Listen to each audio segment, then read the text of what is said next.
So I'm going to talk about AI training and implications for real-world use and policies. I'm an AI researcher myself, and then as Kate said, I spent a year and a half working in the Senate. I worked for Sherrod Brown on the banking committee, and I'll talk a little bit about all of those things. And I'm also happy to generally be a resource to you. I hope this talk is useful. It's always hard to take like the just like huge amount of knowledge and try to distill it into 20 minutes. So bear with me. But I want to start by talking about a couple of details about how we build AI systems. And I want to talk about this because I want to show how societal and policy questions are deeply baked into these systems. And I want to reveal some of the levers where I think policymakers can intervene. So let's discuss the innovations that enabled us to build large language models like ChatGPT. Now, large language models aren't all of AI, but more and more, we kind of collapse the two into each other. But as a research community, we've been making progress in the direction of AI since 1956. That's kind of when people got together and kicked off this effort and were like, wouldn't it be cool if we could make machines that think?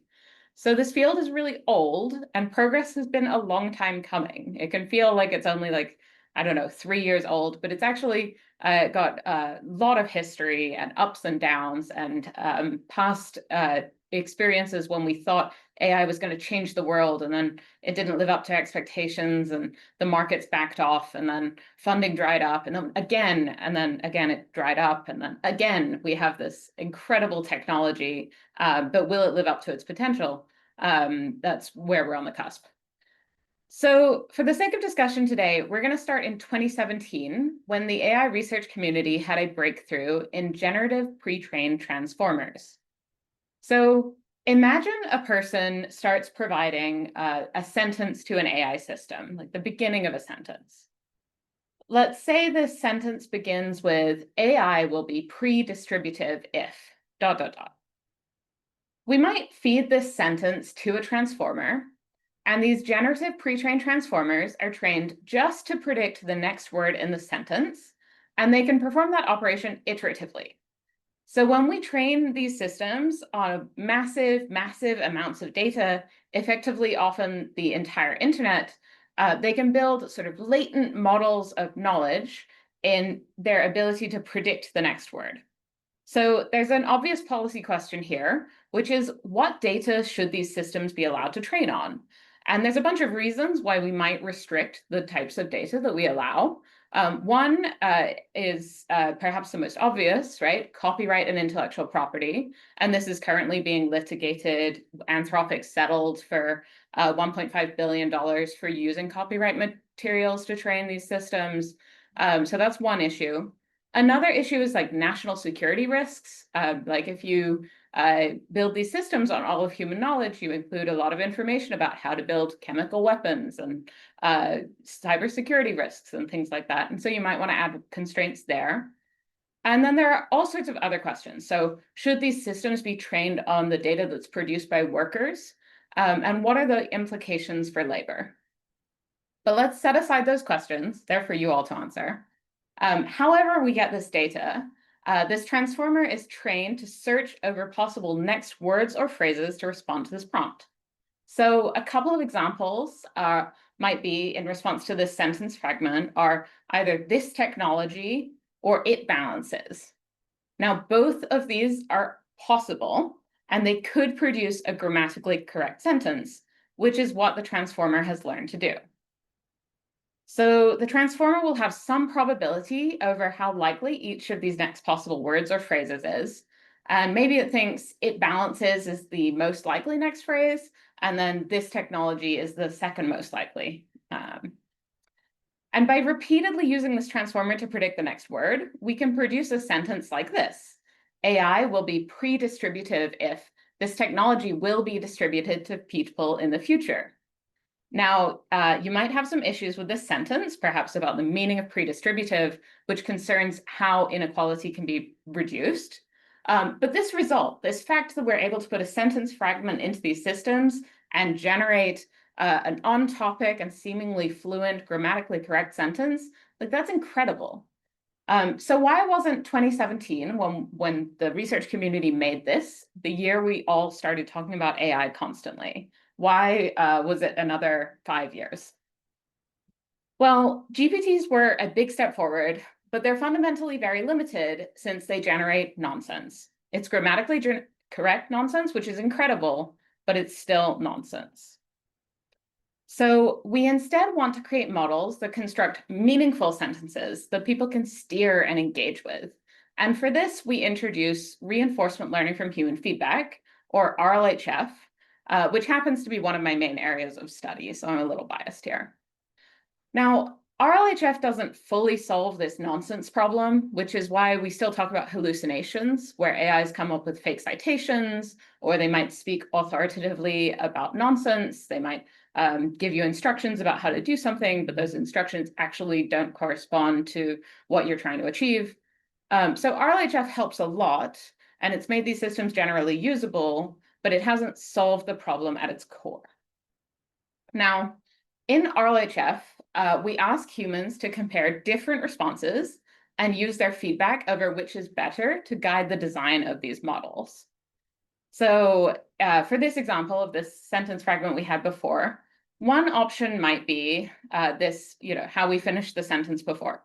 So this technology will be distributed to more people in the future. But another option might be it becomes an equalizing force in society. So which do we prefer? Well, I prefer that latter response because it makes both grammatical sense, but also semantic sense. So from collecting a large data set of preferences like this, we can then learn a model, which we can use to score any response to any prompt. And then we train our LLMs to just maximize this score. And this process is really what brought that magic out of the lab and into the wild.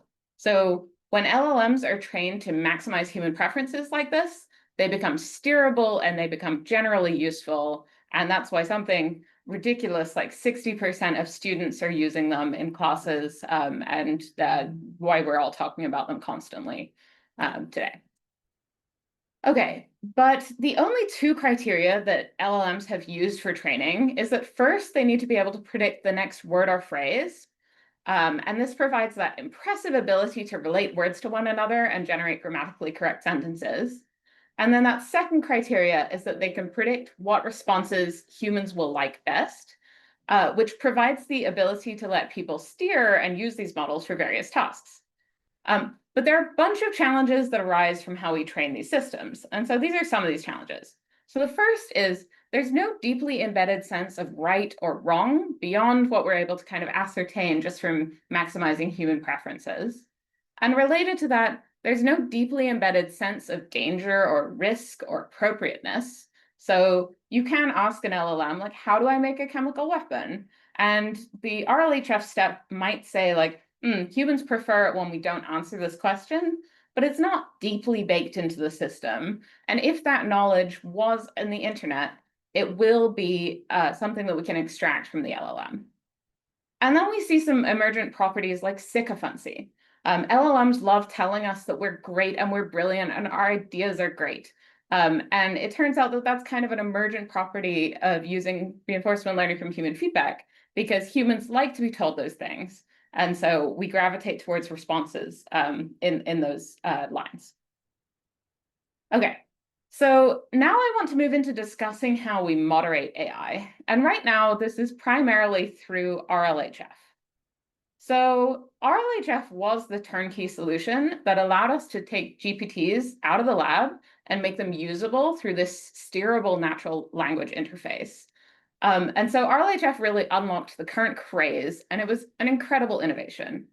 But RLHF is fundamentally a tool of content moderation. And I want to talk about a few pieces of this. So when we think about labelers assessing whether they prefer one response or another, this seems like a democratic process where each individual deliberates and gets to assert their voice. But this is really an idealized and unrealistic form of this process. So in practice, the first thing that happens when we set out to do RLHF is the tech companies will recruit labelers. And when they do so, they'll often run assessments to see whether labelers provide similar preferences to some desirable set of preferences. And those are usually provided by their research teams, right? So the research team will say, chemical weapons are bad. I don't want preferences which allow people to learn how to make chemical weapons. Or the research team will say, which is better, Starbucks or Blue Bottle? Well, obviously Blue Bottle. Now, I don't need to remind you, but these research teams aren't representative of the general population. They're by and large based in San Francisco, they're by and large men, and they're by and large extremely wealthy. And so this is a vector where we're sort of steering the conversation in a very implicit way with these systems. So these tech companies select these raters or labelers. I kind of changed up those words, but they select these labelers, and then they don't just ask them to provide their preferences. They then teach them how to provide preferences. And so typically they ask the labelers to provide responses that are helpful, harmless, and honest. And they say, you should prefer things which are helpful, honest, and harmless. And then only after these tech companies have recruited raters and provided instructions about what their preferences should be, do these companies go back to the raters and ask them to provide their preferences over tens of thousands of prompts and responses. Okay, so we're using RLHF to moderate content. Fine, content moderation is a necessary evil. Like there is bad stuff on the internet. I think we can all agree on that. But RLHF is a really bad form of content moderation in my mind, and I'll try to explain why. So one of the first steps in RLHF is to design these content moderation rules. And so one of the first attempts to do so, I think this came out of OpenAI, was to use these words helpful, honest, and harmless. And that's sort of propagated throughout all of the tech companies. Everyone's kind of converged around these three words being the rules that we're looking for. But if you asked any CS student what rules LLMs are trained with, they'll probably tell you these words.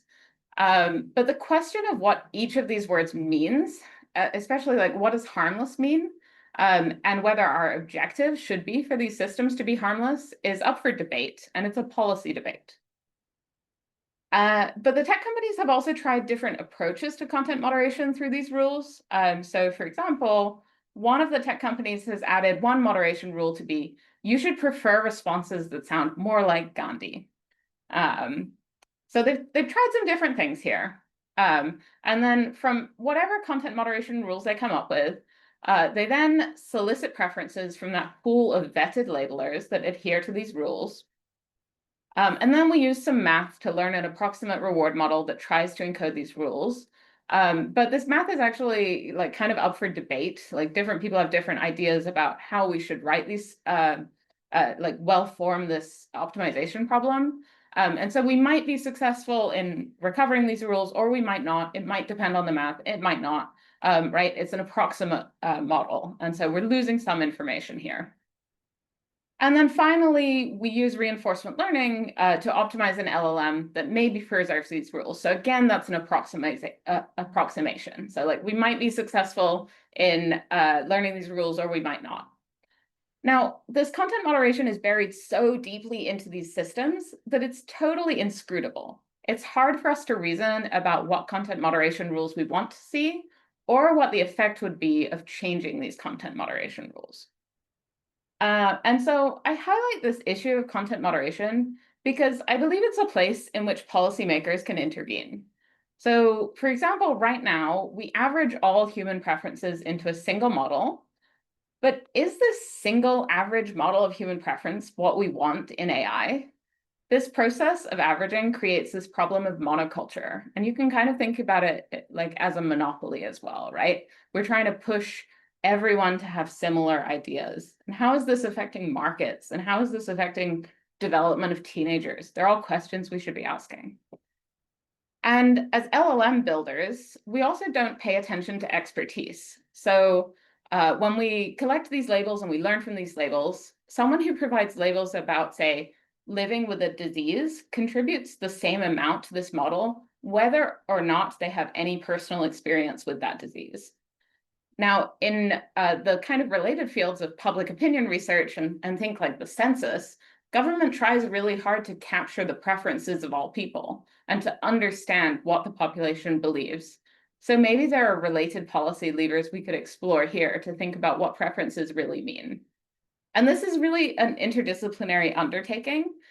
We need demographers. I heard there's a demographer on the call. And we need that help to measure what representative human preferences mean.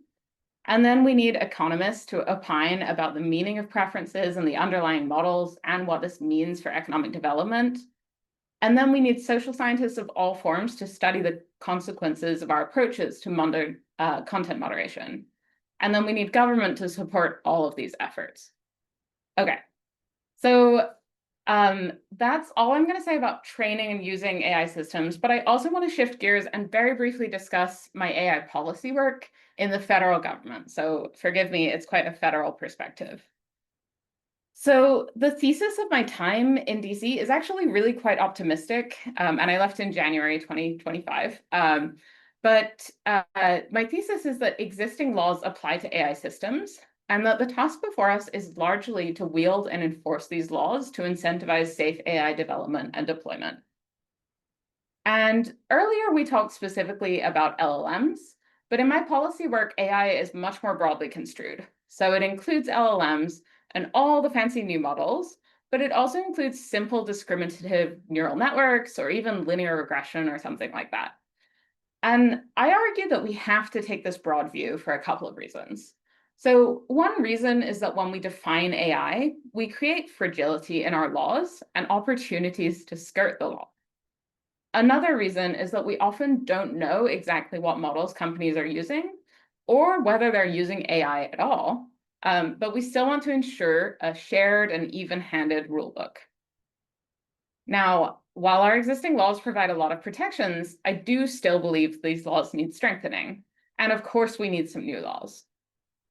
And I'd like to talk about one case study that demonstrates some of the strengths of our existing laws and some of the needed improvements. And so I'll talk about algorithmic price collusion. So suppose all the landlords in wherever you are, I give this talk in Toronto at some point, so it's in Toronto. Suppose they got together and they asked a guy named Bob what they should charge for a 2-bedroom apartment. And suppose these landlords shared all of their private data, like the number of available apartments, their vacancy rates, and the percentage of tenants who renewed their leases. Bob could come back and say, you should all charge $5,200 for that apartment. And in doing so, Bob will be able to control pricing across the whole city and artificially raise rents beyond what could be sustained through a competitive marketplace. But under a law from 1890, that's the Sherman Act, this is quite simply illegal. It's price fixing, it's anti-competitive, and it means that the price of rent is untethered to the costs of production and maintenance. But now, what if we replace Bob with some form of AI system? So this actually happened. A company called RealPage provided this service where they collected tons of data from all the big landlords in cities and provided pricing recommendations for apartments. And their AI system also encouraged landlords to hold some units back from the market to induce artificial scarcity, to jack up the rents, to then introduce new units onto the market at those artificially high rates. And one of the reasons that we know about this is because in their earnings call, their CEO bragged about raising rents in Seattle by 14% in a single year with these techniques. Well, it turns out that this is fairly clearly illegal too, under that same federal law from 1890. Because all of the landlords gave their private data to a single company instead of keeping their private data private, this is a pretty clear-cut violation. That's a bit of relief. Now, this is being litigated at the moment, but again, it's fairly clear-cut, and the Trump administration is still pursuing these cases. Okay, but what if these landlords were just a little bit smarter, a little bit more subtle, and they opted not to share their private data with RealPage? I expect that RealPage could still induce super competitive prices by relying on inferences of this private data. So we know that our AI systems are incredibly adept at finding correlations in data, and much of this data is public or could be inferred from other sources. So think about like voting records or apartment listings. I equally suspect super competitive pricing could emerge even if different companies were using different AI systems to set the rents, because these AI systems might be able to find and maintain unstable equilibria. And that kind of instability was hard to maintain for smoke-filled rooms, but it's much easier with these computational systems. And it's not at all clear that this would be illegal. So we need to strengthen the Sherman Act in response to the risk of tacit collusion from AI systems. This is easier said than done, though, because defining and measuring tacit algorithmic collusion is an open research problem. Okay, so I'm quickly going to wrap up. I'm at about the 20-minute mark. So thinking about this case study of algorithmic pricing, what's working well and what's working badly with our existing laws? Well, the good news is that law from 1890 bans obvious algorithmic collusion, and ultimately, RealPage is going to have to change its practices, it will be fined, and consumers will inevitably receive some compensation. But there is some bad news. So journalists first broke this RealPage story in 2022. 3 years later, the Department of Justice has filed a suit against them, but that suit is still pending. And I anticipate at least 2 more years before this company is brought into compliance with the law. And in the meantime, millions of people are being materially harmed, and these super competitive prices are going to have lasting effects into the future. So especially given the pace of AI and tech development, this rate of enforcement of our existing laws is just way too slow. And this problem of a legal system that trails behind malicious actors trying to clear up their messes is pernicious across AI and tech, but it's also pernicious across further parts of society. And then this is something I don't know if it relates at the state level. You'll have to tell me. But because the law is written by Congress, the legal system often looks to Congress for guidance on how to interpret the law.